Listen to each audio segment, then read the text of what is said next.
Off to Button Moon, we follow Mr. Spoon. Button Moon, Button Moon. There's Button Moon, shining very brightly in blanket sky. Hello, Mrs. Spoon. Mrs. Spoon is very happy because today it's her birthday. She's looking out of the window for the postman, hoping he'll bring her some birthday cards. Mrs. Spoon, did Mr. Spoon and Tina wish you a happy birthday?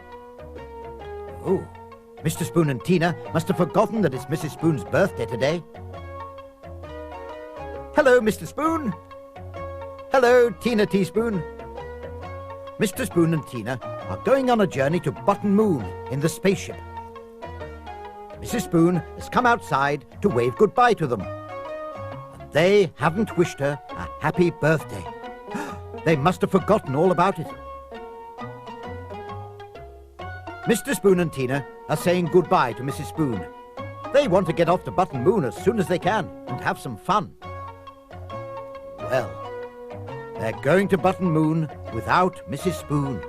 And today, it's her birthday. Get ready for the countdown. 5, 4, 3, 2, 1, blast off!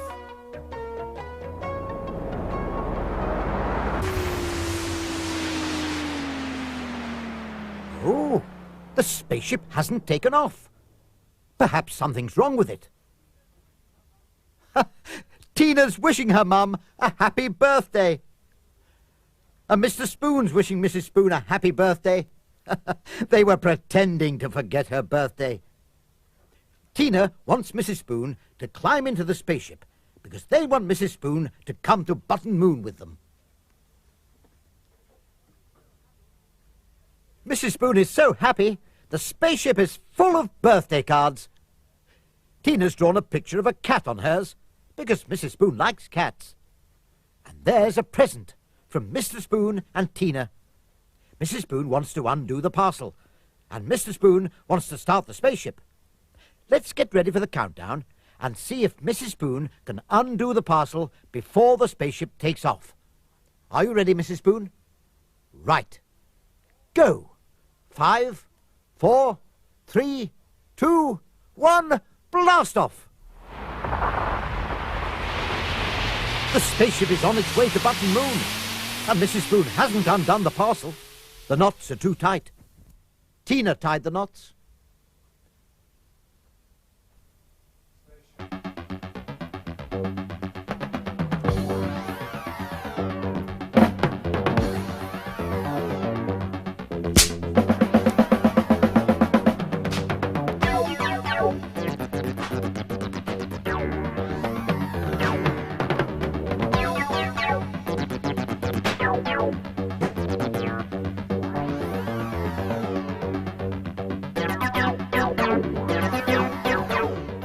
Mrs. Spoon is enjoying her birthday, and she's undone her parcel. Inside, there was a new duster coat from Mr. Spoon and Tina. She's really pleased. She's saying thank you. As it's her birthday, Mrs. Spoon is going to press the round button to make the spaceship land.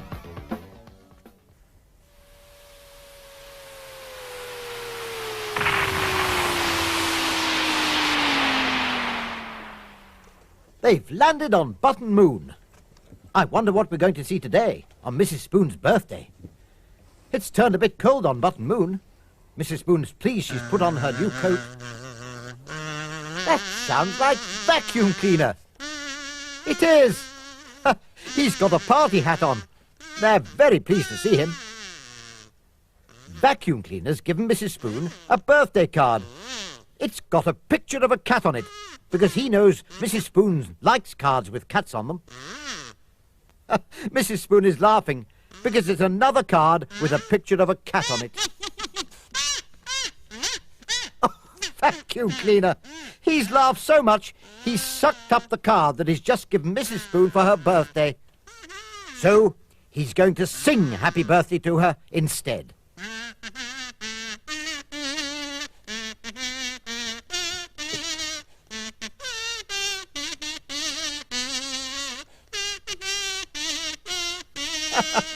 Thank you, vacuum cleaner. And now, Mr. Spoon wants Mrs. Spoon to look through the telescope. Let's all look through the telescope.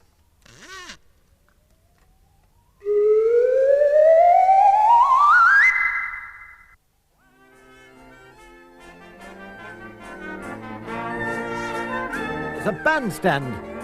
The band is playing jolly tunes in the park. And not far away is Granny Grunt. Granny Grunt loves coming to the park and listening to the music with her dog, Daisy. Quiet, Daisy. I want to listen to the music. Now you go away and play with the big dogs. Oh, they finished. Oh, well, we'll have to go home and get our tea ready. Oh, Mr. Cooey! Cherry is going home too. Cooey! Oh, it was lovely music. Thank you very much. Oh, dear. You've caught a cold. You ought to go home and go to bed and get rid of it. Yes, Mr. Cherry just wants to go home and go to bed. That's Mrs. Cherry, Mr. Cherry's wife. She's made some lovely hot soup and a hot drink. And a hot water bottle, because Mr. Cherry's upstairs in bed with his cold. Poor Mr. Cherry. He's very worried because he won't be able to play in the band tomorrow. Because of his cold, he can't blow his trumpet. But he can certainly blow his nose.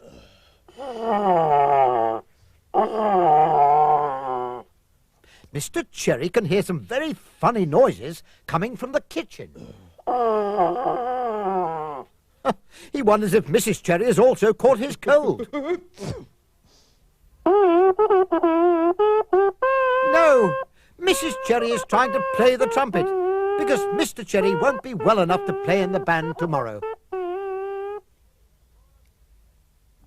Poor Mr. Cherry. He's not at all well. All he can do is blow his nose. He certainly can't blow his trumpet. He's too poorly. His dog, Shambles, feels very sorry for him, and he's going to keep his feet warm by lying at the bottom of the bed. Mrs. Cherry has got up very early to make herself a bright red tunic. She's very excited because today is the day she's going to play in the band in the park. Mr. Cherry has wished her good luck, and she'll be in the park blowing the trumpet, and poor Mr. Cherry will be lying in bed blowing his nose. Mr. Cherry has fallen off to sleep. And look, Shambles is looking after him now that Mrs. Cherry has gone out to the park. There's Mrs. Cherry in her bright red cherry tunic and carrying a shopping bag. And look what's sticking out of the shopping bag. The trumpet. She's going to play in the band. Granny Grunt is waiting for the band to start. She doesn't know that Mrs. Cherry is going to be playing in the band, nor does Daisy. Daisy's wondering whether Shambles is coming to the park today. There's Mrs. Cherry, standing in the middle and blowing the trumpet.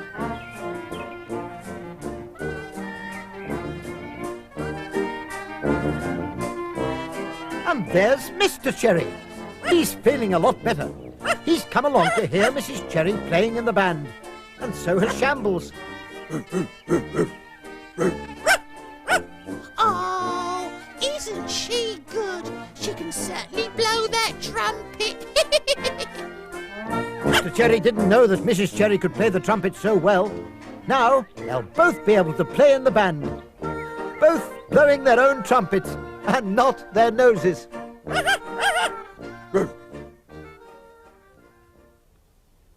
Did you enjoy that story, Mrs. Spoon?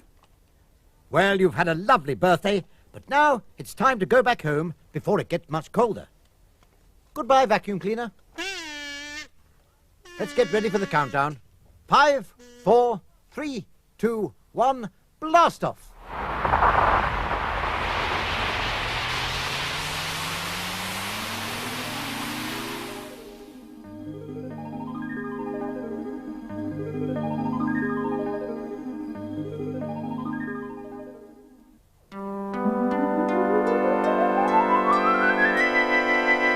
We've been to Button Moon. We've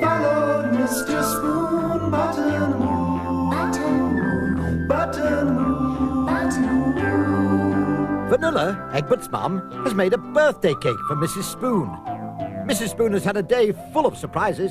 She's thanking everyone for such a lovely birthday.